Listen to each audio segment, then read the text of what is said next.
Hello and welcome to another episode of Chestnut Checkers. I am Keith Riddle here with my co-host Jordan Tampien as always. And today we have a very special guest, Michael Cathcart, City Council member here in Spokane for District 1. Yeah. Correct? Yes. Glad to be here. Yeah. Thanks for having us. Or thanks for us thanks having for you. having us. Thanks Yeah. for us having you. That's here. right. Thanks for joining us. Absolutely. And we were just talking off camera a little bit, but I'd love to jump right Sure. into it. But I also want to get a little bit of your backstory. Yeah. So tell me, Okay. first, are you a Spokane native? Yeah. Well, grew up in the Valley. So native to the area, certainly. But I've lived in the city of Spokane for the last, 17 years, I guess. So quite a while. Except for a little time at college and I think a year when I was a baby in Walla Walla, just been here my whole life. Nice. Yeah. What got you into politics? Well, honestly, what got me interested in politics was really my dad. And as a kid, as I tell the story a lot, but as a kid, my dad would every election day take me out of class and we'd go down to the gymnasium together where we had the poll sites and we'd vote together and he'd let me, punch the Chad and do all that stuff. But more importantly than just the functional, doing it was talking through how we were making decisions and why we were making the decisions and who we were voting for and why and whatnot. And so kind of through that process, and he volunteered quite a bit on a number of campaigns back when I was a kid. And so I would kind of go along on a lot of those activities. And it really kind of got me ingrained into this kind of world and the idea that, you can really make a difference in doing some of this stuff. But honestly, it wasn't my intention to go into politics or to be in elected office or anything else. I never envisioned myself being in front of the camera, so to speak, always behind it. In fact, my original intention was to go into filmmaking, actually. And so, you just kind of take this big diversion and do some other things and just kind of throw a roundabout way, and we can get into more of the details. What was your dad's love with politics about? He's just always been very interested. In fact, I think back in the 80s, he was very involved in like the Young Republicans and was vice chair of that. He even flirted with running for a county commissioner position way back in, I think, like 1990. Didn't follow through with it, but he had really looked closely at doing that. And so, but he was very active. Like, I don't know if you remember Mark Sturck, former sheriff, on his, the first campaign that Mark ran before he won. And I mean, he was one of the biggest volunteers on that campaign. We were out putting up signs and funny story, as a kid, I was never allowed to trick or treat, but I think it was around my 7th birthday. My dad was very involved in that in one of those campaigns. I think it was Mark Sturck's. And he realized, well, wait a minute, if he goes out trick-or-treating, he can be handing out literature while he's doing it. Candy. And so Piggyback on that one. That's when I was allowed to actually go trick-or-treat was from then on. And of course, not always for that reason, but they couldn't stop me after that. But yeah, it was very interesting.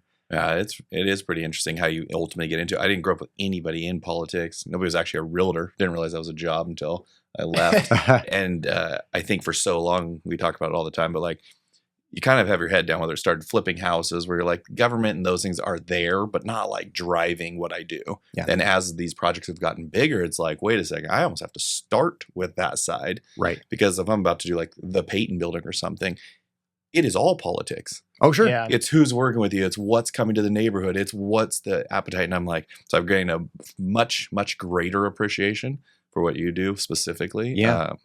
But it's very interesting on navigating. I feel like thing. societally, though, we are more involved in politics than we have been. Yeah. Probably that social media communication is, it's a little bit more prevalent. Nobody has to read the paper or do something like that, Yeah.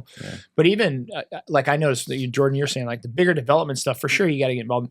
But even as a business owner now, I feel like no matter what business you're in, there's just a lot of moving parts, right? And you got the economy and you got interest rates and but like politics plays a major role. Mm-hmm. And I feel like, and maybe I'm just getting older, but I feel like the political conversations and the political consideration for the average person has like heightened in the last decade substantially. And maybe it's just I'm a decade older. Or you're looking at it. You're looking at it. But I feel like even for younger kids, it's hard to get away from it. No, you're absolutely right. And I think there's a lot of people though who almost pride themselves on the ability to say, well, I don't get involved in politics, right?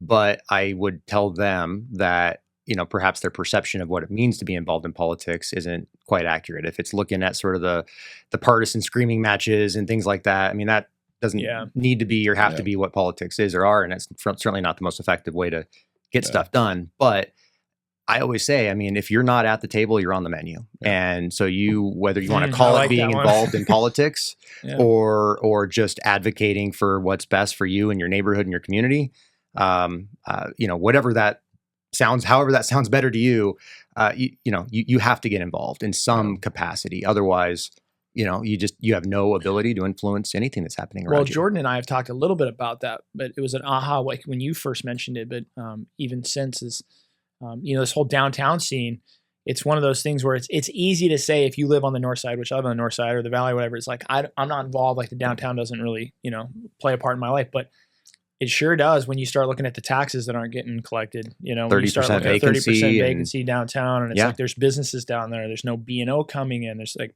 owners have property taxes, values. It's like, well, the city and the municipalities need money to operate. Yeah. So they're going to get it. Right. Yeah. So now it's like, you might not live downtown, but your taxes might be going up, or you might being taxed in a different way because that money has to be there. Yeah, right? Absolutely. In fact, I'm very interested in trying to figure out how to truly calculate the opportunity cost as a result of that. And it's really challenging. I'd reach out to our county assessor, Tom Konis, to see if maybe there were some ideas they had, and they're playing with some concepts on how to maybe measure that. But it is very impactful, and it's a huge loss, and it has a really big effect too, even beyond just budgets and things like that, because you think about housing and just vibrancy and reducing crime and all that.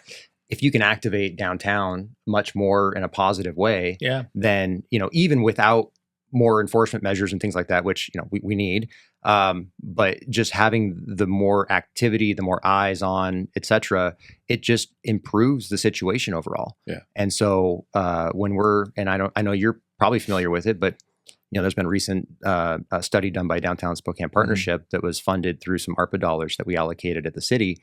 And it shows that there is a huge mismatch when it comes to market rate and subsidized low-income housing. And there's nothing wrong with subsidizing low-income housing, but when you have a ratio that is significantly off, especially relative to a lot of other cities across the country, I mean, just it doesn't help the situation. In fact, it makes it that much worse and that much harder to attract business. What do you and mean by the ratio that's off? So explain that to me. Well, I think and I'm not going to get the exact number right, but it's basically like a 55% market rate, 45% subsidized, essentially. And when you look at other cities, Boise included, it's more of a 70-30 or a 75-25. Yeah. And the reason that's important, obviously, is because having folks down there who have the ability to access and participate in a lot more of the amenities means you're going to attract a lot more amenities too. And it can just become more, vibrant. Growth begets growth begets growth. And I think we're just sort of stuck in this malaise where, that's just not happening. There's a lot of efforts, certainly. Well, I think it's interesting that you say, because I start backing this picture up at like big picture view. And I grew up, North Spokane, and I grew up on a farming family and kind of conservative, but there was this big adage, I think in the 80s and the 90s in Spokane, of kind of like people were proud of Spokane, but didn't necessarily want to see growth, right? Like I wouldn't say Spokane was a real growth forward, thinking town. It was kind of like, hey, keep it small. Don't tell anybody we're here. Let's leave it the way it is. And I kind of resonated with that, right? Like anytime you find something cool, you're like, hey, like, shh, don't tell anybody. To yourself. Yeah. The problem is that these two kind of forces or two outlooks really play against each other. And so now, as I've gotten older or more educated around the issues, I've started to realize that like when people say growth or like a vibrant downtown core, I think a lot of people envision like more people coming here, more problems, big city, and what I think that a lot of people are missing is like, it doesn't have to be this bad growth or this like more people and crowded and becoming, you're not going to become New York City or something, but you do need the income. You do need the revenue. You do want to have clean streets and good schools and all of those things that come, but they need to get paid for, and they need to get paid for with growth, right? And they need to get paid for with like responsible and respectable growth. But I think people have kind of like, polarized that scenario. Like I can't be pro, keep it quiet and pro growth and growth is bad. So But I think as you start to look around, I think that's one of the big issues that we're facing is like getting people to understand that like the growth can be good growth, but it's also necessary growth, and actually stopping it is making it really a lot worse. For sure. Because you have the demands coming, right? Yeah. So all we're doing is choking supply. And I think some people forget, and you may speak to it more. I'm not a native of Spokane, grew up in Moses Lake, but came here in like 2022 or 2002, sorry, is that the issue is like you look like in California, a lot of that wealth is generated from value appreciation of the real estate, right? And we looked here, I bet you look over a 15-year snapshot, values went up 5%. I mean, it was known like you're not going to sell for more, but you'll get cash flow and you can count on that. Well, then you look at all the districts and they're relatively poor. What do we have? 3 of the poorest areas in the entire state. And it might even rank nationally, but it's like you look at those and I think what we're running into is a little bit of they're smashing together. You're right. Growth is hitting a historically poor town. Well, and you end up with, a lot of really old housing stock and whatnot that are not necessarily well maintained. And, and that just sort of creates the situation where, neighborhoods kind of just degrade and become poorer, so to speak. But I think we're, and it's the result of a lot of things, a little bit of it in the control of the city, but most of it outside of our control. We are seeing a lot of that growth and a lot of positivity happening, especially in my district. You look at Hilliard and where it's been and where it is and where it's going is, I think, going to be a huge positive. And of course, we've done a little bit of development stuff and some changes there, but ultimately, that's being incentivized by the freeway and some regional efforts with the PDA up there to incentivize, and attract more business and interest in the area. And so there's just, you got the Beacon Hill development that's kind of getting online now. So there's just so many really positive things that are going to have an outsized effect on that neighborhood as we go forward. Yeah, I'm excited. Actually, we talked about it. It's Keith's. I am Keith's bullish up and coming on Hilliard, area. man. It is, absolutely. Yeah. I've been looking at that, and I think Spokane is such a cool town, but we've got all these little kind of community areas, but when I start looking around, like Hilliard for me is like, I think that's the next big one for me. It's like it's a decent sized district. It's clean. I don't know if the city or whatever put a bunch of money in there for like this, the streets, the lighting. It's like, it's nice. You drive through there. Like, I love Hilliard, man. I think it's a good. Yeah. One of the best restaurants in Spokane, Kismet. Oh yeah. Super good. Very good. Yeah. Yeah. And so as you're looking at that, I mean, actually, I'm going to back up one step. So obviously you don't jump right. I've only known you as council member, Cathcart. So before that, what's the background? What kind of? So, graduated from Montana State University in Bozeman and came back. I worked at KHQ for a very short period of time, about a year, and did some production stuff there. And following that, I got involved in pushing back on some really bad ballot measures that were coming to the forefront that would have really upended the city of Spokane. And it was called Envision Spokane is what they had called it back then. And there's a huge coalition of various community and business and residents that came together to push back. And so I was hired to help kind of push back on what was happening there as part of that larger effort. And then I went and worked for then State Senator Baumgartner and ran his first campaign and then worked for him in the legislature. Through that and following that, I was hired at the Spokane Home Builders as their government affairs director for about 5 years. And kind of through that too, I was involved in some neighborhood council stuff and really just involved in the community broadly. And then went and started an organization with some other folks called Better Spokane and did that for a couple of years. And then kind of, long story short, ran for council and here I am now. And won. Yeah. How long ago was that? So I ran in 2019, and it's a funny story I've shared before too, because I did not intend to run for council in 2019. In fact, it was filing week. Now most candidates, at least smart candidates, are in well before filing week. Doing the things they got to do. And for me, it's filing week. It's middle of filing week, in fact, and I'm getting calls from a few folks saying, "Hey, we really need somebody to run in your district. Will you do it?" And of course, I was involved in trying to find folks as well. And I just, we weren't all that successful in doing so. And come Friday morning, final day of filing week, I'm just like, all right, I'll call my board members, see if they're okay with the idea. And they were on board. And so the funniest part though, is I was on a plane to Vegas for a friend's bachelor party that day. So I literally filed from a bar in Vegas Classic. and on my phone, right? Got filed, and I said, okay, gonna have fun this weekend. And Monday morning, off to the races, and I was, because I had literally my had whole 8 life is going to change. Yeah, well, I literally had 8 weeks to get enough Yeah, name I recognition in the district to make sure I could get through a primary, and there were 7 people in the primary at that point.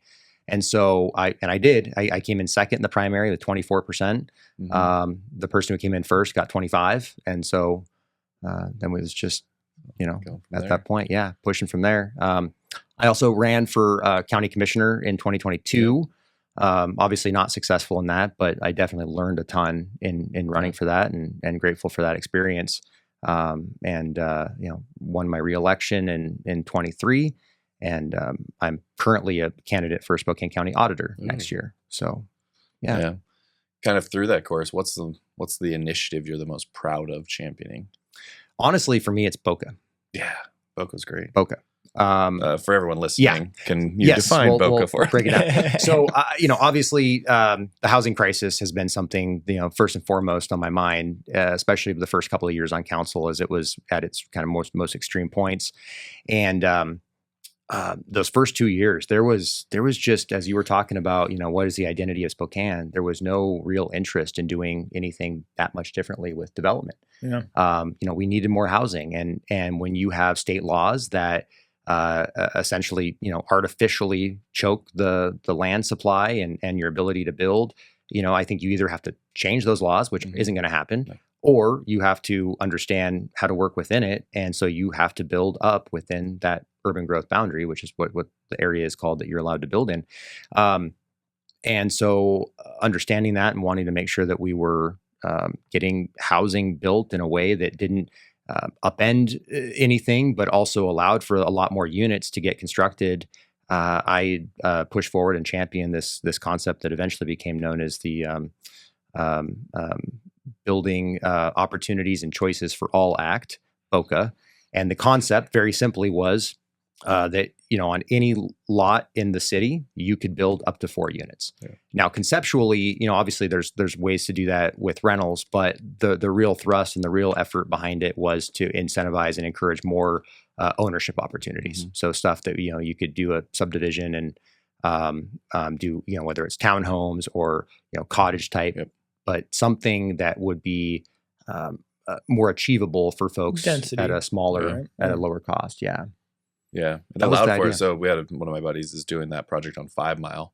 I won't say his name because not everybody loves that project on 5 Mile, but it took what was a single family lot, and they were going to do 17 or 20 townhomes, but because of Boca, they basically were able to do like a 44 unit. Yeah, and it's going to be great. It's going to look good. It's going to fit, but it's one of those pieces where now it allowed you to look internally instead of like, all right, in 10 years when they reassess that line, right, is our land ready? Yep. And so you're right. And no, we're reassessing that line right now. Yeah. I'm currently this year chair of the Growth Management Steering Committee, and we are going to be making those decisions on what those lines look like for the urban growth boundary come March. Now this piques my curiosity because I have several of them around there, but like, what's going to drive that decision? So it's kind of complicated. So every jurisdiction does what's called a land quantity analysis and or a land capacity analysis, now they call it. But and that's looking at, okay, so based on what the state is saying are your estimated population growth numbers, how much capacity do you have to accommodate that, right? And so, and they've changed it up this year too, where now you have to also look at different income bands and things like that.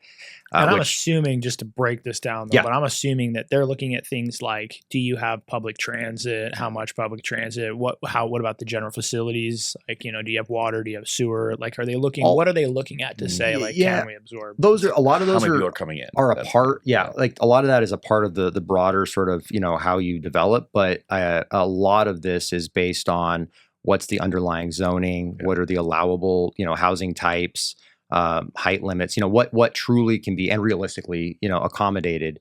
And so the city has said that we have no issues, we can accommodate basically any population growth you give us. I have some disagreement because I think there's some realities that are just maybe not considered in that.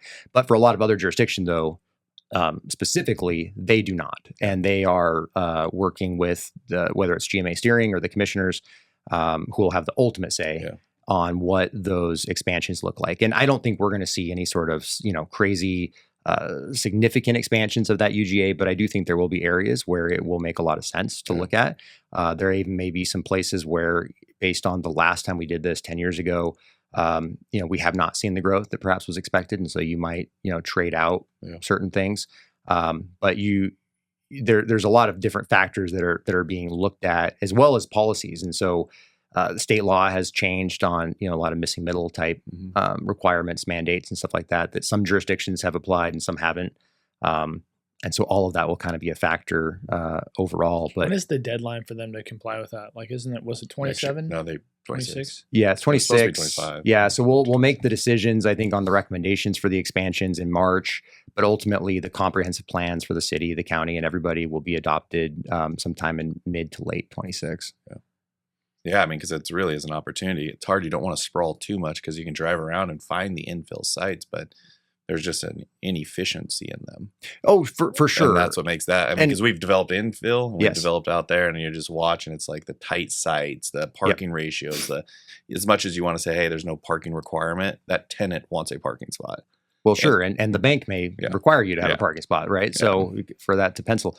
No, there's a lot of things. And we can talk about that too. I am completely sympathetic to the concept of the parking mandates and why it makes sense to eliminate them. I was the lone vote against eliminating them simply because there's certain areas in my district, in particular the Logan neighborhood where we have Gonzaga, and there are a lot of students who, with respect, many do not care about their neighbors, and they will park in any way, shape, or form they would like. And we don't have the parking enforcement capacity right now to really, truly enforce how we need to. If we did, different story. And I think, eventually we'll hopefully get there. But right now it's very challenging. Yeah. And Logan's interesting. The downtown one, right? So Peyton's a good example. We don't have any parking. So then it's basically working with the two garages. And so our concept there was, hey, with the office moving, maybe we can help supplement revenue that way. But one of them, the most interesting one, is like the Garland one. So we were able to do that one because of some parking. So we still provided 1-to-1 or something like that. But as you look at those areas, like the vision when we looked at it initially was a little bit more like Ballard in Seattle.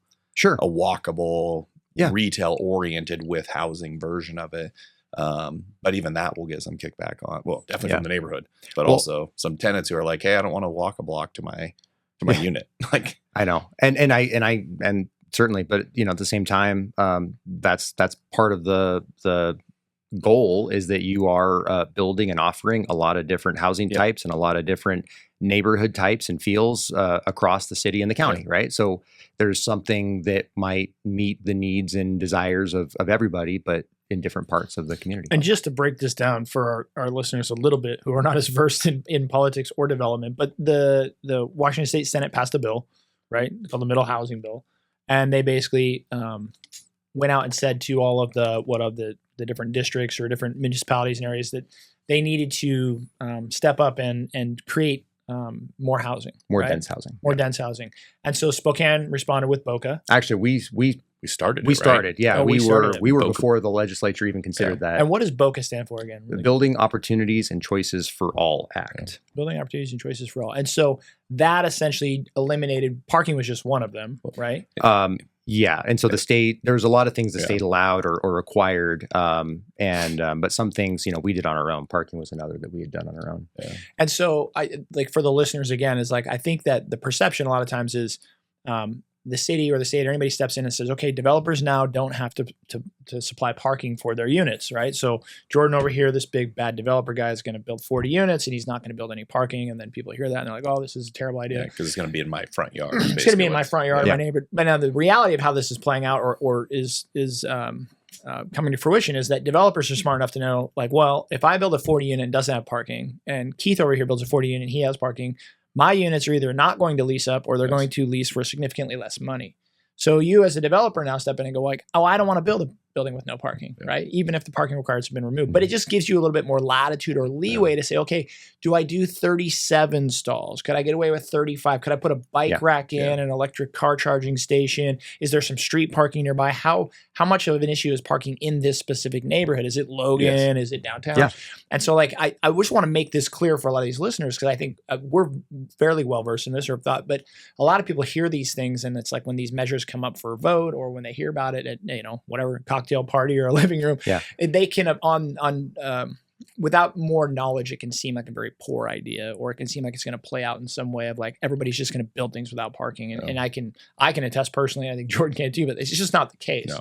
But it gives you a little bit more leeway to make decisions. And again, like you said, you have the bank involved, right? Like I can take a project to the bank and say, I'm going to build a 40 unit without parking. And they're like, great, good luck with your funding. Like, that's exactly right. There's a lot of things like that are out of our control, regardless of what the regulations are that we remove or put in place. Yeah. So Boca was a step in the right direction of removing a lot of, I don't want to say unnecessary restrictions, but maybe duplicity in restrictions, or restrictions where that weren't necessary, that cause problems to the creation of housing and affordable housing. Well, it's more efficient use of land. It's potential for smaller, more affordable, whether they're rental or owner, and obviously we want to see a lot more ownership opportunities. It creates more vibrant neighborhoods, more walkable neighborhoods for folks who really want that. It makes service delivery that much cheaper for the city. There's all these benefits and whatnot. And for folks who are really focused on climate issues, of course, there's those benefits too. So there's just across the board a lot. But the key at the end of the day is that you are creating the ability and the opportunity for different styles and types of housing.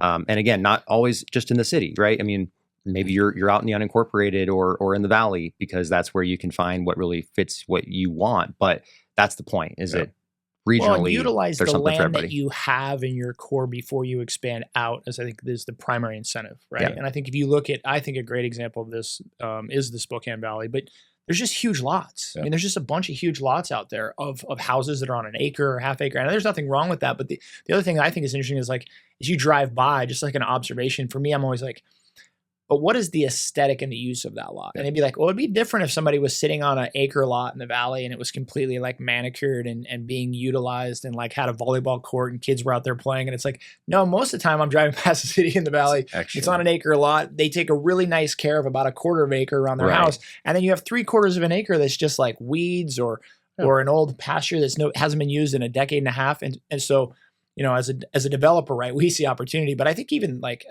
as people start to notice that stuff as they drive around in their communities, and it's like, this is land that could be utilized for something, whether it's a park or whether it's an apartment or whether it's a house that's not even aesthetically good looking. Right. It's not serving any good purpose.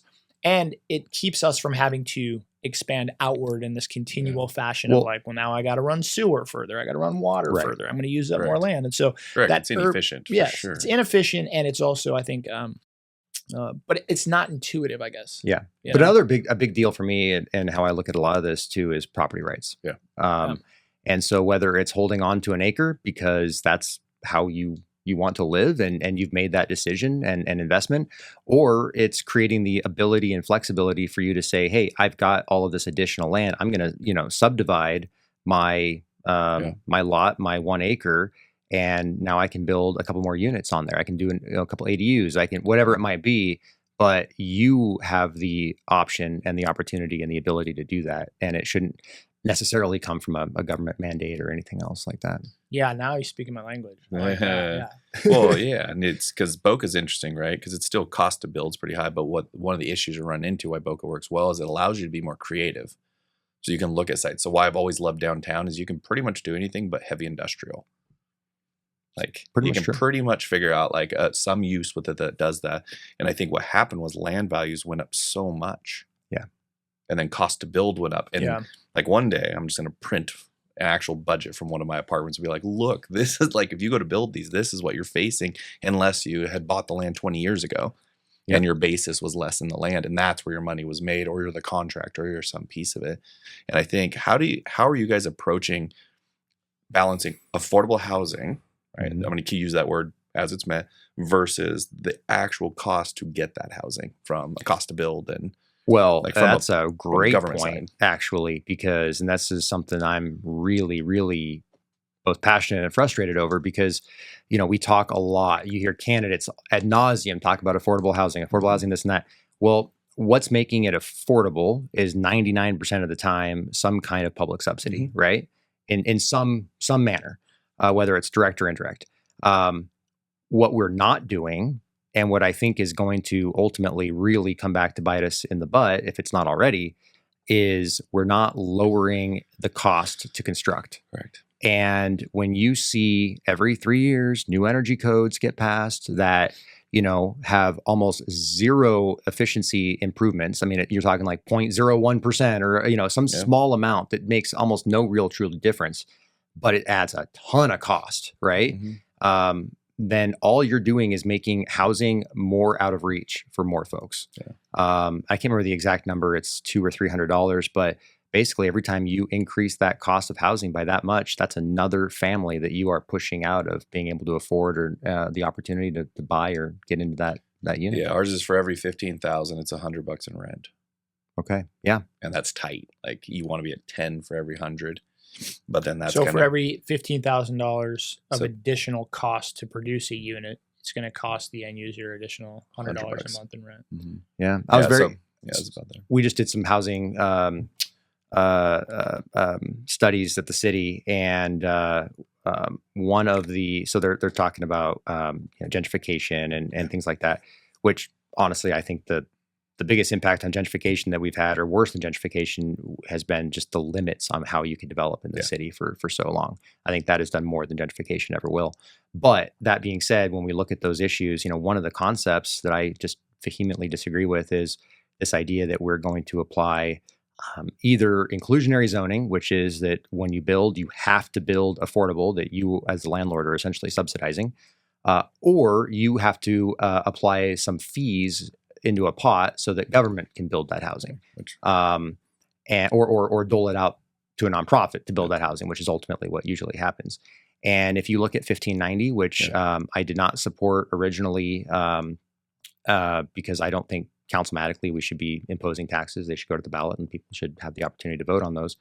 But the dollars that we have there, in theory, could be what's 15. Oh, sorry, yeah. So it's the housing sales tax, Okay. as a 0.1%. So it generates around $5 to $6 million a year that theoretically can go to build housing. Now, my idea has been, and I have been a huge, kind of defender of that to make sure that it's used for the right purposes, because there's been some efforts to kind of take that in a different direction.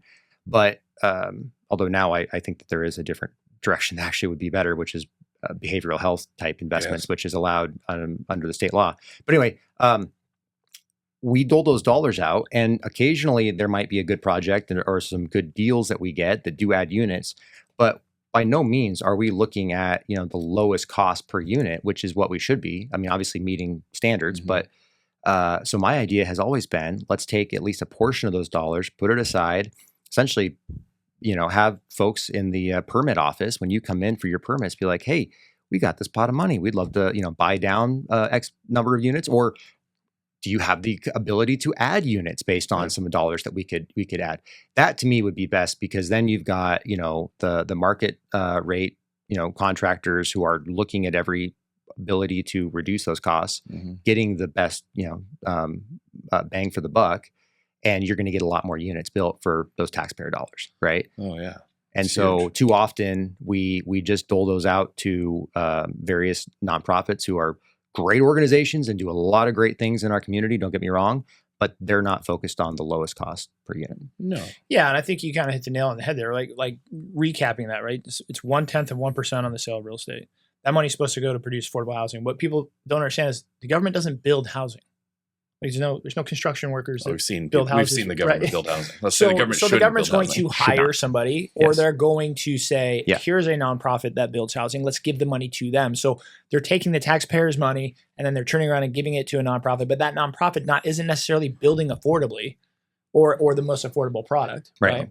And so you have this circle that's not working. And what I heard you say, I want to go back to a little bit, was like giving some of this money to mental health or behavioral facilities, huge, and or permitting or and I think those are both great ideas. But let's twist this a little bit. You know, it's a hot topic, but to the mental health or the treatment facilities is.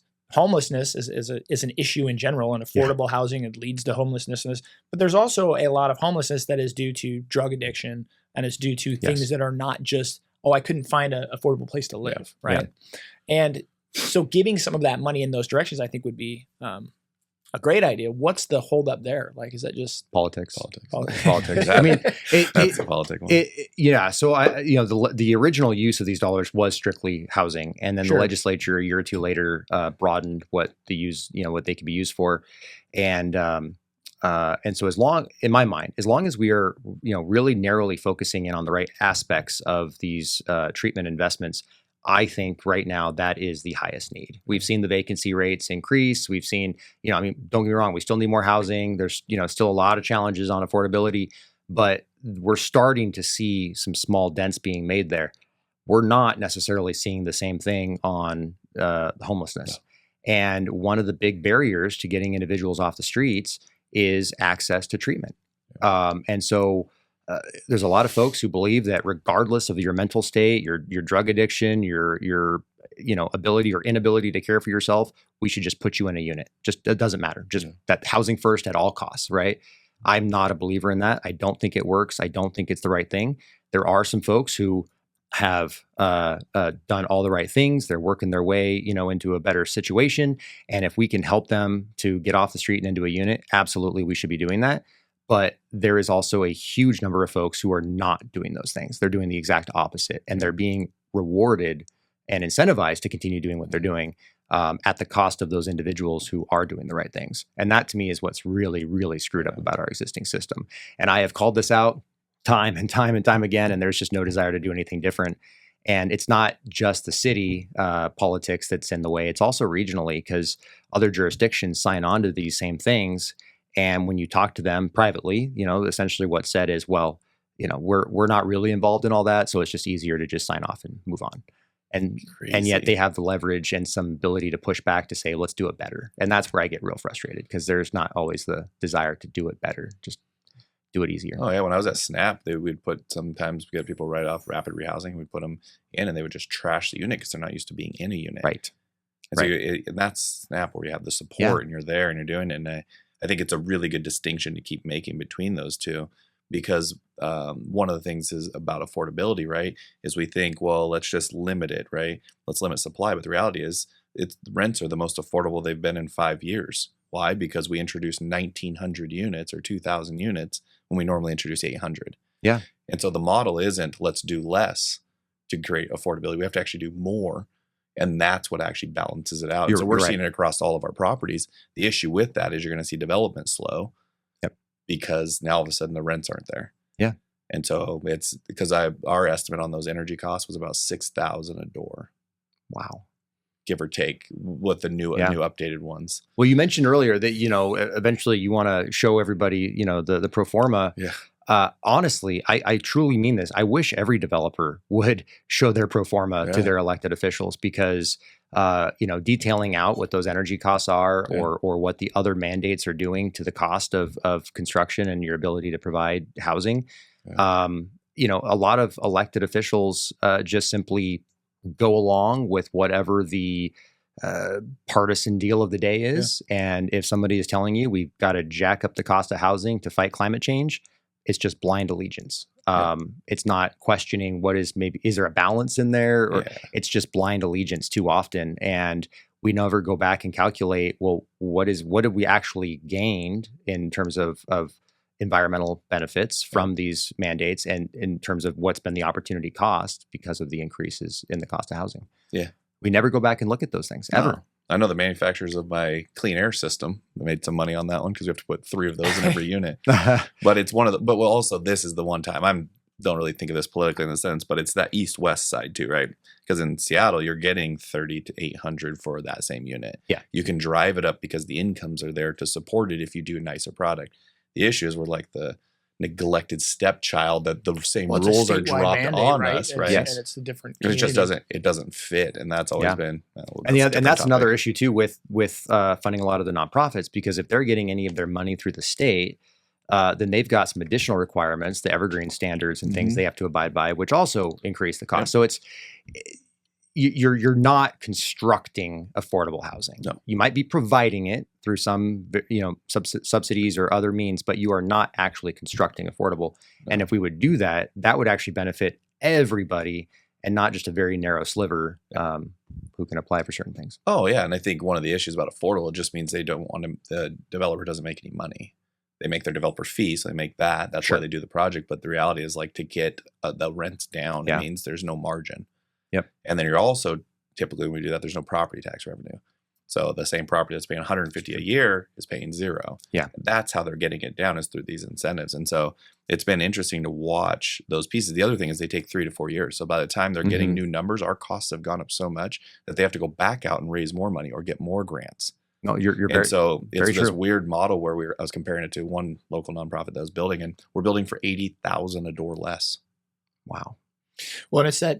between prevailing wages and all the pieces, the red tape that comes with it, the reporting, the all that stuff. And so I was like, well, why don't we just build them and you just find the money to buy them? Now you don't even have to be a developer.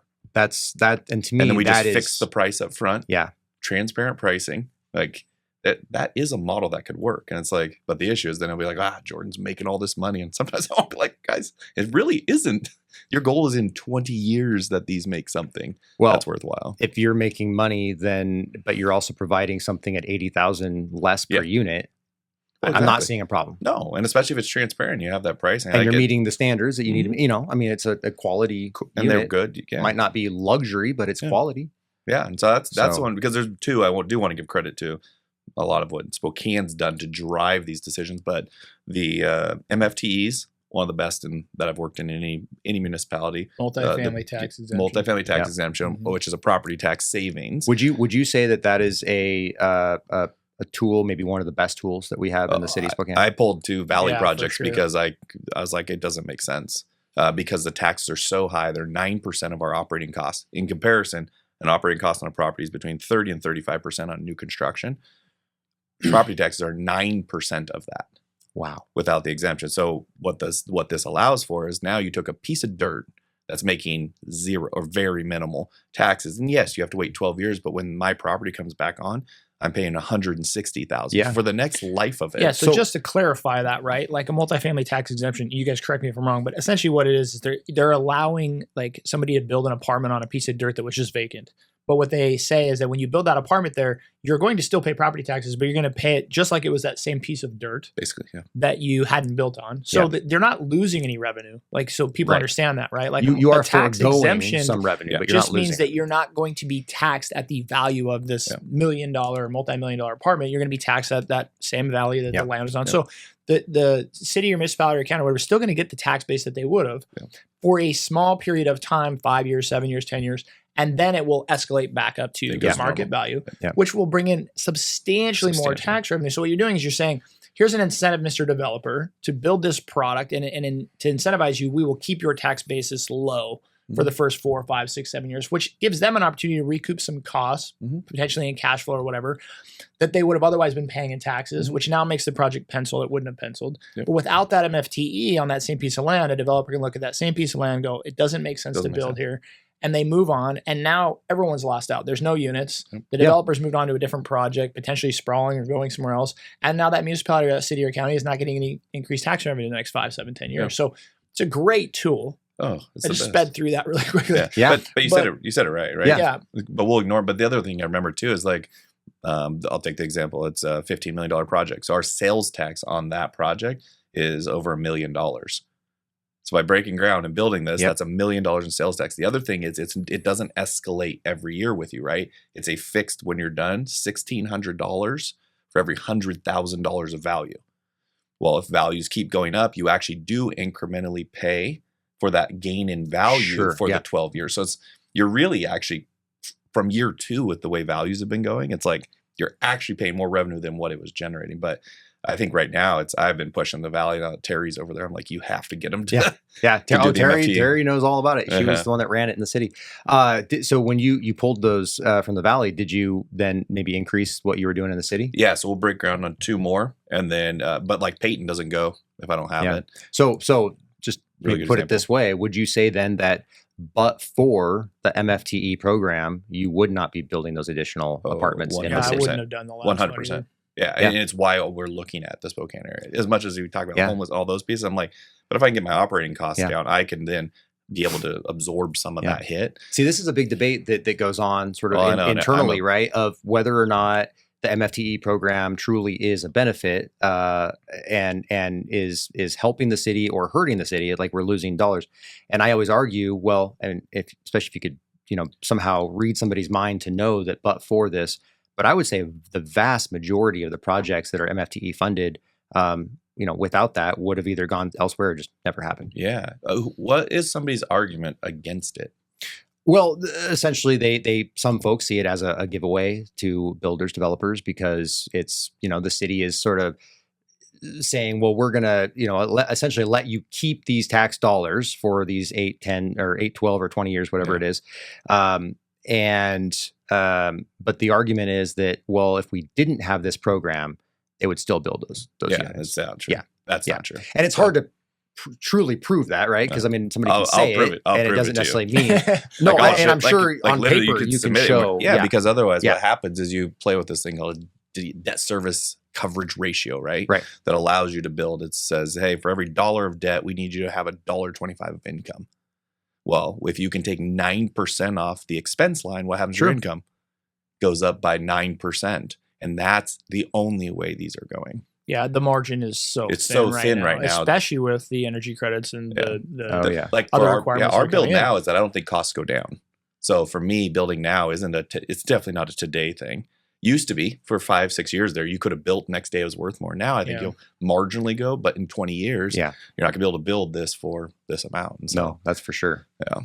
But that's the second one I want, and I'm a little more active on this one because it directly affects 3 of my projects. It has been the conversion sales tax exemption. So conversion of a building or a parking lot. Yes. We're developing on it. So I've been working with Department of Revenue on making that as general as possible because they use the term underdeveloped in there. Mhm. And that's what it should be. It shouldn't be because you randomly have a parking lot and I'm trying to Agreed. fit a loophole. It's look at this part of town that has been underdeveloped. And if we just let them have a sales tax, which is 9% of a project. Well, part of that law where, you're 100% right. Because that law where it says essentially that it has to be a vacant lot. Oh, I've been fighting about that. or that it has to be a Parking lot. area used for parking, Mhm. whether, paved or unpaved or else.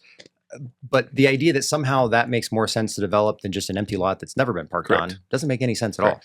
Like whatsoever. Yeah. And then aren't there also some affordability requirements And in there? the cool part is they match, or I'm trying to get them or pushing to have them match the 12-year MFT, which for anybody listening, so there still is a requirement when you get that 12-year exemption that 30% of your units are leased to somebody that's between 80 and 115% of area median income. So for 80% is probably, what is that, 65,000 a year up to 85,000 a year, somewhere in that range. Yeah. And so what we found was that is the stuff we build anyway, because it's not upper luxury. Is like housing. That's perfect. It fits exactly what we do. So for us, the 12-year married with the sales tax, well, on the Peyton building alone, it saved 1.6. Oh wow. I mean, the Peyton doesn't go without that incentive either. And so you're starting to look at what are those little levers that you can put in there, and it's all the way down to the utilities. I'm trying to push. If you have any pull here, help me with Marlene. But it's they used to have one where when you renovate an old building, so like if this office building here has one tap, right? So you pay one commercial fee, and you have one sewer outlet. Well, if you turn this into 20 apartment units, you have to pay 20 of those fees. And so there was this thing that I'm pushing to get back before I finish Peyton, but is that where it allows you, since you're adding that additional capacity, it allows you to just pay that one fee. So it increases your other costs like it's supposed to, but that fee actually stays as if you were still one office building. And did that go away when we did the GFC changes? Is that it kind of?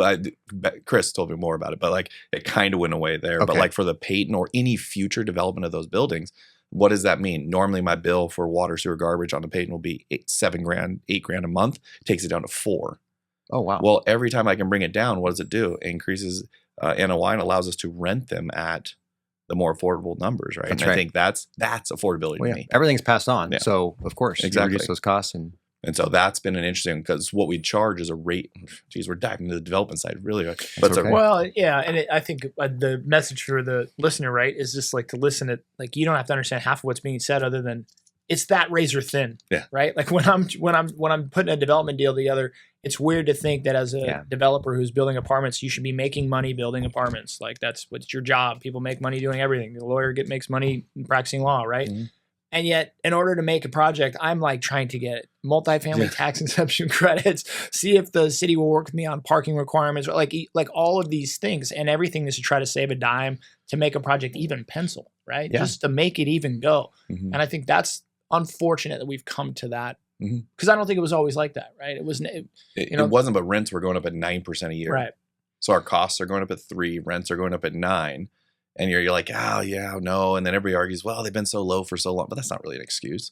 And then what happens was it just hits a upper threshold. And you're like, we are not going to rent a unit for more than $1,700. That's a 2-bed. It's just, you're going to hit an upper limit. Well, costs still kept going. That's right. And they still keep going. Minimum wage goes up again in January. Well, and you think about just stuff that's way out of our control, whether it's tariffs or national policies or, of course, a lot of state, laws and codes and things like that. But yeah, I mean, everything is affecting it, and inflation we don't have any control over when that happens. So it just, it all goes up. Yeah. So that's my goal. Sometimes use this platform to kind of expose those projects we already have, like those programs you've already created that just not everybody knows about. Just because I go down and took coffee to Terry every day to figure out what the new program was. Well, let me just say this. I would just strongly encourage you and anybody listening who might be, developing, really look at Northeast Spokane. Yeah. Look at the area of the NEPDA. And folks that don't know, we've actually expanded it in recent years, but basically it's that huge swath of land east of Market, kind of east of what's generally considered Hilliard, Dogtown, as some people call it. But it's that area there, and it also kind of includes some areas around it too. But there is, I think, so much potential. And what's really cool about when stuff happens there, the tax revenues that are generated from that are 75% of those come right back to that PDA to reinvest and improve infrastructure, and gives us the ability to do big things that can actually be beneficial for everybody, like like offsite stormwater retention and stuff like that. So there's a ton of really cool stuff that can happen, and you probably know Jesse Bank, who's running the PDA, doing a fantastic job. But like he's all over the place, and he's really making a big difference up there. What's the PDA? It's called the Public Development Authority. And so there's different versions of it, but effectively there's two that are very similar. There's the S3R3 is what they call themselves out in the West Plains. And then there's the NEPDA in Northeast Spokane. And until 2019, it was sort of this, volunteer driven. There wasn't really a tax benefit. It was just this kind of informal. And then finally the city and county came to an agreement that said, okay, we're going to spend, we're going to commit 75% of all tax revenues back to that area, and then we will split the other 12.5% amongst each other. And that creates, all kinds of opportunity. I mean, S3R3 is booming. It's booming. Yeah. The Northeast Spokane has more challenges, and we're also both, economic and historical and things like that, but there's also challenges because there's a lot more lot assembly that you have to do in Northeast, whereas the West Plains has a lot more greenfield and larger parcels that are a lot developable. More dirt roads still, brownfield sites. Yeah. So I could talk about this all day, but one I wanted to dive into, because I think you have an interesting position on the council, is how do you go to war every day, right? I think about it, and like you're always going in where you're always a 2-5 vote, right? What are things you're doing on that side to help champion that, fight that? Like it just seems like that's the voting line for the most part, right? But what are some of the things you're doing? Well, to be clear, it's a war of ideas, right? Sure. But yeah, Sure. And it's important. I mean, streets. it's true though. I mean, we have to battle ideas, I think, on a daily basis, and the goal is to pass the right policies and make things better in the city. How we do it, I'll be honest. I mean, it's a challenge, right? Yeah. There's not always or often a willingness to compromise. There is a lot of party politics that, even though we are nonpartisan, we should be nonpartisan, we should act nonpartisan. Most folks on the council are not nonpartisan. Yeah. And so you end up with, essentially party politics say this, and so that's the road we go down, right? And that's how you end up with housing first, and those sorts of things. Granted, there's some past federal stuff that sort of pushed that too, but a lot of what I try to do is I try to find ways to converse with the other council members, at least share kind of what the thoughts and perspectives are. And I'll say Councilmember Bingle, my seatmate for Northeast Spokane, does this very well as too.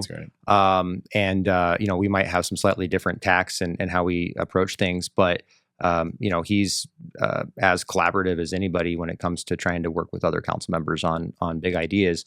It's just not always a two-way street, right? Yeah. And so it's been a challenge, but my goal is never to just simply be the guy that says no. Yeah. I don't think that's always. I mean, sometimes that's all you can do is just say that's not the right policy. There's no alternative. It's just not right. But what I have always tried to do throughout my time on council is provide an alternative. Yeah. And so if they're trying to do something, even if I don't necessarily completely agree with the underlying premise of what they're dealing with or trying to address, I always want whatever we're going to do, let's try to do it the best, smartest, most cost efficient, way possible, least regulatory way. And so I always try to provide some kind of alternative to achieve something that they're trying to achieve inherently. And so a great example of this, it didn't quite work out the way I wanted, but really worked hard on it, was the landlord-tenant law that passed here in the city back in, I think, January or February of 22. So that had been worked on since before I was even on council, and it just kind of kept getting deferred. Councilmember Burke, who was my original seatmate when I joined council, was a big champion for those sorts of policies and things, and she'd been very involved, and so we finally kind of got to this point. But I had been largely excluded from a lot of the conversations in that, and I saw where we were going, and I didn't think it was the right direction. It was going to be just regulatory mess as I saw it. And so I thought, okay, I'm going to at least try to present something. And so along with Councilmember Stratton, she worked with me on it. And we went and did some meetings with the realtor community, with landlords, with tenants, just broad community members, getting all kinds of input. And my goal was to find something that we could sort of compromise on, that would say, okay, maybe it's not perfect that I would want or that you would want, but we can compromise. And I thought there was some really good stuff that came into sort of this compromise version. But what happened, and this can happen when you only have at the time one vote and then very soon after two votes, is they don't have to compromise, right? And so we got a bill, an ordinance that was sort of all the things that I thought made sense and I could vote yes on. But then there was a second ordinance that had everything else in it, and it still had the votes to pass. And so, that was also a good lesson in, just how to try to work through these things and negotiate and where to kind of plant your flag and whatnot. But, so with all the intentions and efforts to make it better, and I did vote for something that I thought was way better, but we still ended up adopting all of it. But so those are the types of things I try to do. I think like water conservation is a great one. They came with the water ban concept, which I just think goes against human nature. I think it just doesn't make sense. It's not enforceable. And even if it is enforceable, you're really saying we're going to pit neighbor against neighbor. Well, if your lawn's a little greener than mine, clearly you're doing something, I'm going to turn you in. Correct. And that is not what we want. No. And that's going to lead to all kinds of disasters. And it's not actually conserving water. We're not seeing any benefits. I had this interview with the Inlander, I believe it was a couple of months ago. And they were asking me, oh, do you still kind of believe as you do on this? And it's like, well, the proof's in the pudding. I mean, based on what they have shared, the city staff has shared with us, we are reducing some water usage, but it has nothing to do with the water ban. Correct. It's because of, one-on-one direct engagement with high water users to figure out ways to mitigate, reduce, change, some of their operations, whatever it is, to have that benefit. And so what I had argued at the time was, instead of this ban, let's incentivize. Let's say if you reduce water by X%, we're going to reduce your bill by X%, right? And just make this kind of a thing. So you're using people's wallets as the way to incentivize better decision making. And then I think the next step on that is gamification, because I think competition drives a lot of, good outcomes. I agree. And I'm a huge advocate for gamification where you can do it. And I think this is a great place. We could, if, when every water meter is sort of attached to this, digital system, which they're slowly doing, we could easily have an app or a website where you can go on and, of course, see your water usage. But, maybe there's the ability and maybe there's some privacy stuff. So you have to figure that out. But to compare yourself to your neighbor or to look at your neighborhood, the aggregate of your neighborhood versus the aggregate of the next neighborhood. Right.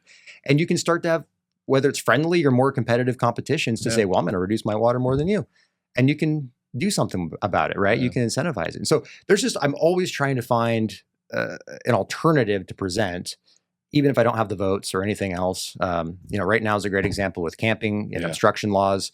I've presented multiple alternative ordinances over the last 3 or 4 years on that to try to improve it. There's just never a willingness to want to go down the path of enforcement. I am hopeful that we're at a moment in time where maybe that's changing. Yeah. And so I've rewritten. I sure hope so. Yeah. I've rewritten the ordinance to present an alternative in the next couple of weeks because we need to start having that debate again. Does it help having so I have yet to do this. Maybe I should put my money where my mouth is. Does it help to have people come present at council? Yes. Yeah. Yes. And I'm always trying to encourage folks, whether it's open forum to just come and share, like, okay, this is the concern I have. Yeah. And it's brief, you get like a minute, it's not long, but it's an opportunity to share directly with all 7 council members and the community at large who's watching what's going on, but also on an issue by issue basis. You can come and testify using your 3 minutes. And a lot, depending on what it is, you can work in a lot of other stuff too into that testimony, and that gets heard by council members and everybody else. And when there's a big issue, if we're getting a groundswell of communications, email, phone, in person, that's when things have the best opportunity and momentum to change. When people aren't connecting, reaching out, participating, things stay the same. Yeah. Grease, the squeaky wheel gets the grease. Right? It's true. Yeah, no, it's very true. Yeah. So when you were at the SBA dinner last week or whatever, I was lucky enough to attend that as well. But I love the speech with the former mayor of Boise. I can't remember his name. Tip my tongue. Anyways, he was talking about what Boise did to clean up their homelessness situation, and what I love to say, it was kind of came down to 3 points, and I just want to hit on this really quick. But he basically said, connect them back with family, right? They put programs in place to connect people that were on the streets back with their family. He said, introduce them to services, right? Treatment type facilities. And he said, enforcement, right? Like those were kind of the 3 things. Yeah. But he said, basically through those 3 things, what they found was it was kind of like a third split. Like about a third of the people got reconnected with family. About a third of the people sought treatment. Yeah. And about a third of the people where there was enforcement involved just moved on to a place that was easier or didn't enforce, right? And it was like, I'm listening to him like, oh, it makes a lot of sense. It's not rocket science. It doesn't seem to be. He broke it down that simply, and I thought, man, that's genius. But it's what was interesting to me, and I'll just like be direct about it, is it didn't seem to me that the people that needed to hear that message were in the room. There were some. Were there? There were some. Yeah, it just doesn't. So I guess going to speak to the city council meetings or whatever, the conversation you're talking about is how do you deal with this 2 to 5 ratio? This is like, do they want to hear the message, right? Or are they willing to hear the message? Because to me, that was a very pointed message. But it was also very like, I just don't know how you would argue much with it, right? Like it was like very sensical. Yeah. No, and I thought, the message of the video that was shown was very strong and true and accurate. Yeah. And I think that it reflects exactly what a lot of people are either experiencing directly or, indirectly, but the indirect impact is they're just not going to go to certain parts of town. They're not going to go to, shop. They're not going to, whatever it is. Right. And it's having an outsized impact on not just sort of the economic side, but of course the public safety side as well. And, we had a town hall kind of meeting yesterday we called it Safety on Second.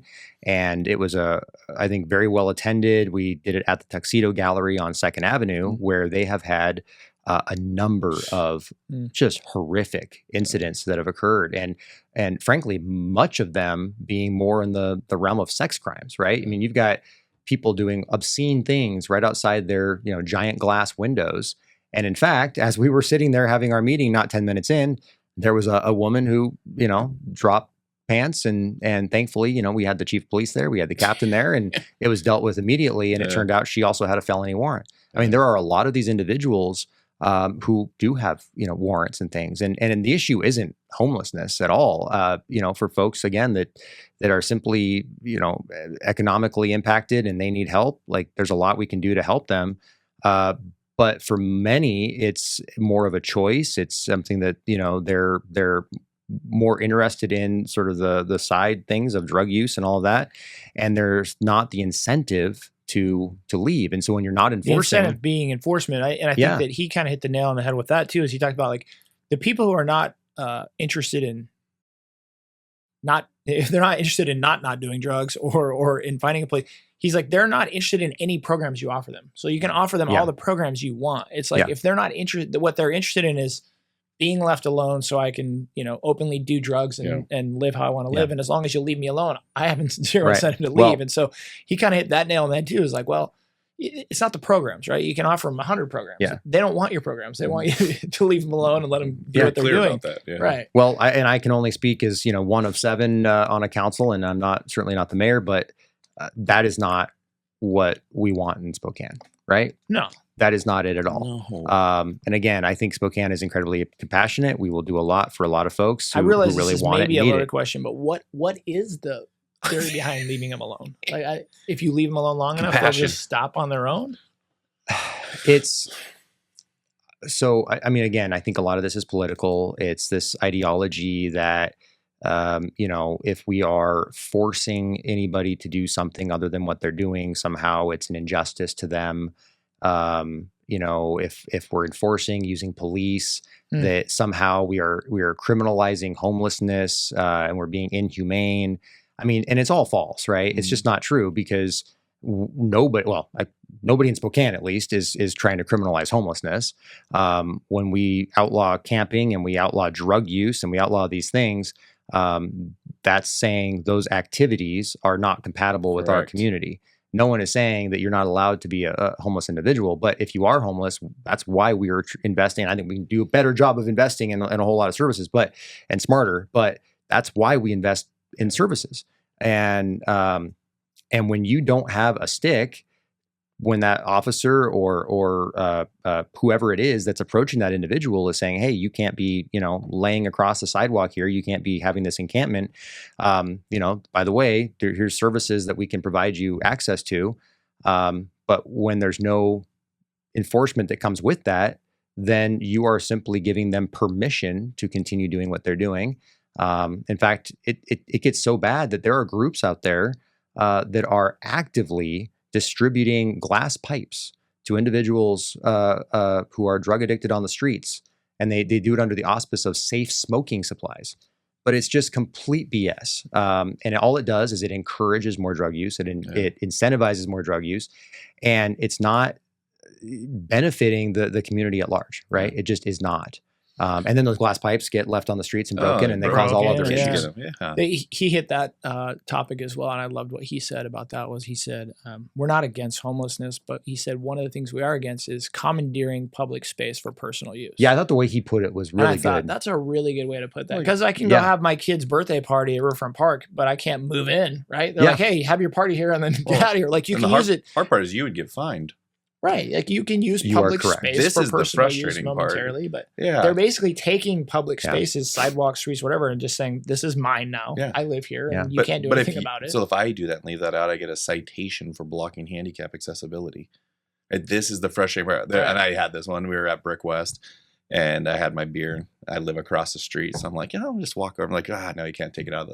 And then I was like, there's a guy shooting up right over there. I don't think I should get. You know what would happen though? I would probably get cited for basically open container, right? And it's the disproportionate kind of enforcement. I bet there's more people in code enforcement than there are in this behavior side.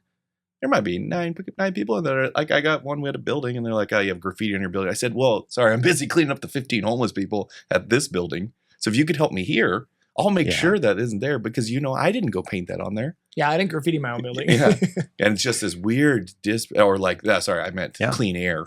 that group probably has more sure. people than anybody. And I'm like, yes, we check for asbestos. But again, I'm more taking this stuff out and I'm dodging 4 people laying in front of my door here. Like Peyton, the day we put up that fence, you had 12 people sleep around it on a public sidewalk. Yep.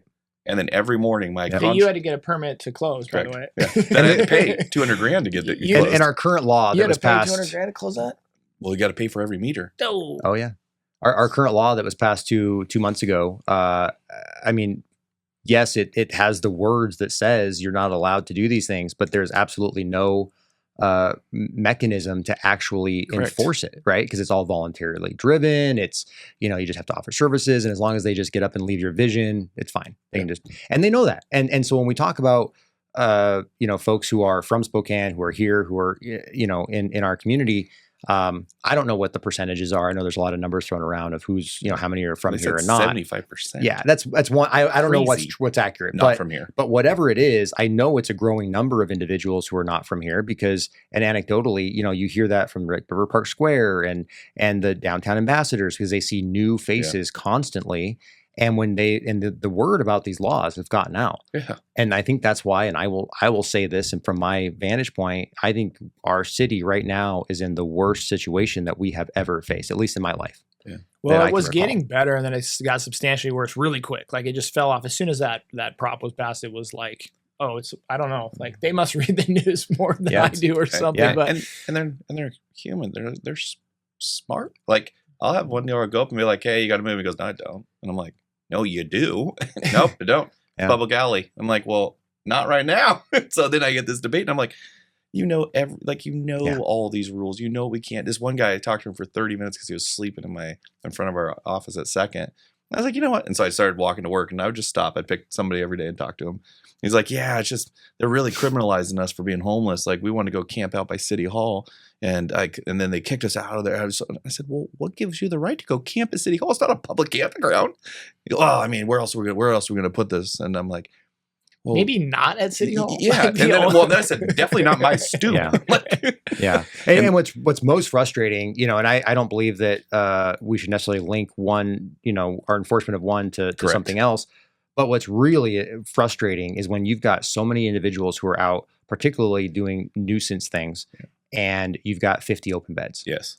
And it's like, wait a minute. Like, to me, if there's 50 open beds, especially in that moment, you should be really proactively enforcing because this isn't, and at that point, it's not just about public safety and impacts to the community.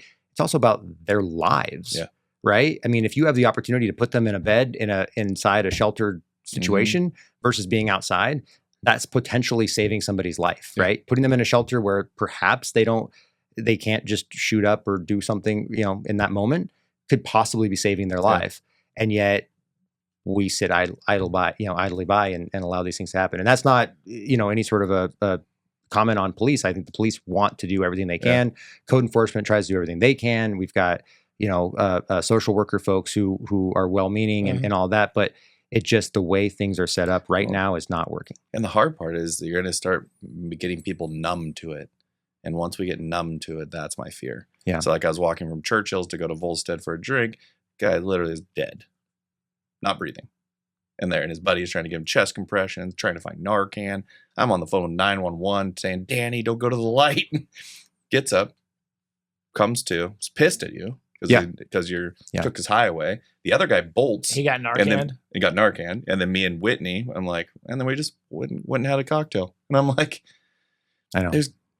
It's just not fair to them. And in a lot of ways, it's just what we're doing is just going to become numb to it and be like, oh, another one died. And you're like, no, that's a person died. See, we have the county has largely invested in it. We're putting a little bit into it, but it's called the Stabilization Center. And it's a place where you can take individuals either as an alternative to jail, or if they need to go somewhere kind of in the prelude to going to jail, it's an opportunity to take them there. And I think if somebody ODs on the street, I honestly think that the first responders should have a responsibility to take them to like a stabilization center, and there should be some kind of a commitment, even if it's like 72-hour hold or something, because at the end of the day, that could be saving a life, but two, clearly this person is in such distress that it's warranted. Yeah. Well, they had to take him to ER. That's why he was pissed. Oh, wow. So then they bolted because, and it was they came in like 30 seconds. Like, so there is a bunch of improvements I've seen from response times to those pieces. It's just the problem's getting bigger. It is. Yeah, I also like see some of those numbers, and I don't even know how you quantify them, but there's got to be some numbers on like what that taxes the municipalities and the cities for in services. Oh, remember, right? remember Bingle said thought it was 40% of our bill. It's got to be close, between right? fire and police, and if you combine them for 200 million, he's like it's about 40%, so 80 million. Yeah, I got a The bunch problem of is we don't family track members it. that are fire. Yeah, Right? They that's work in right. the fire Yeah, department, and they're first responders. They're constantly responding, and I think that that's one of those things. You start talking to those guys socially, and it's waste after waste after waste after waste after run because they can't not respond to a 911 call. They can't not, and it's like, hey Bob, get up please, like off. It's like, and that they might be a humorous story in the moment, and then you start doing the math. It's millions and millions and millions of dollars, and then we're talking about the development side of the vacancy. It's like all this is coming from the same spot, right? It's a lack of funds, and it's funds being spent inappropriately on a problem that can be fixed. Yeah. Well, in dealing with these issues, which we have to deal with, it also takes law enforcement away from a lot of other high priority issues, right? And we're already, with well under resourced generally, but even where the resources are allocated, we're not hiring enough officers, right? We, and it's certainly a vote I regret to this day, but last year we authorized essentially an early retirement program for about 25 officers. Argument being we were going to save all this money, we were going to quickly rehire, and the point being, essentially folks who were up to a really high salary, would retire, and then we'd hire at a lower. Hasn't happened. We've barely hired at all, and so essentially all that we did was lost 25 officers, and so it's a very, very challenging situation. And I think to me it's an urgent matter that we figure out how to recruit and fill those positions. Yeah, I mean, but they're tired of it. Yeah. I know that when I talk to them, like they're like again, and I think, but I also think the tide's turning a little, not fast, but I think the things you're doing, I'm grateful for, because people don't understand that we have so many amazing things, and that the fact that whatever the point and count was 2,000 or 1,500 people are blocking tourism. All the new dollars that we've invested to come into this town are ready to be here. It just takes guys like you. So. Well, I'm trying my best. Well, thank you so much for joining us. Love to have you back, because I feel like there's so many issues we probably didn't touch on. Sure. Well, have me back. Have me back. Well, I'll end by saying the same thing I started with: is thank you for letting us join you today. Thank you for coming on the show. Absolutely. Appreciate it very much. Yeah, thank you both. I really appreciate it. Yeah. All right, you guys, thanks for listening to today's episode. While you're out there, would you please do us a favor and give us a like, subscribe, or a follow, whether you listen on Spotify, iTunes, or YouTube. We'd really appreciate it. Also, if you don't mind while you're there, give us a 5-star review. Maybe write a review. If you have a favorite episode, feel free to give it a like. Thanks for listening. We really appreciate it.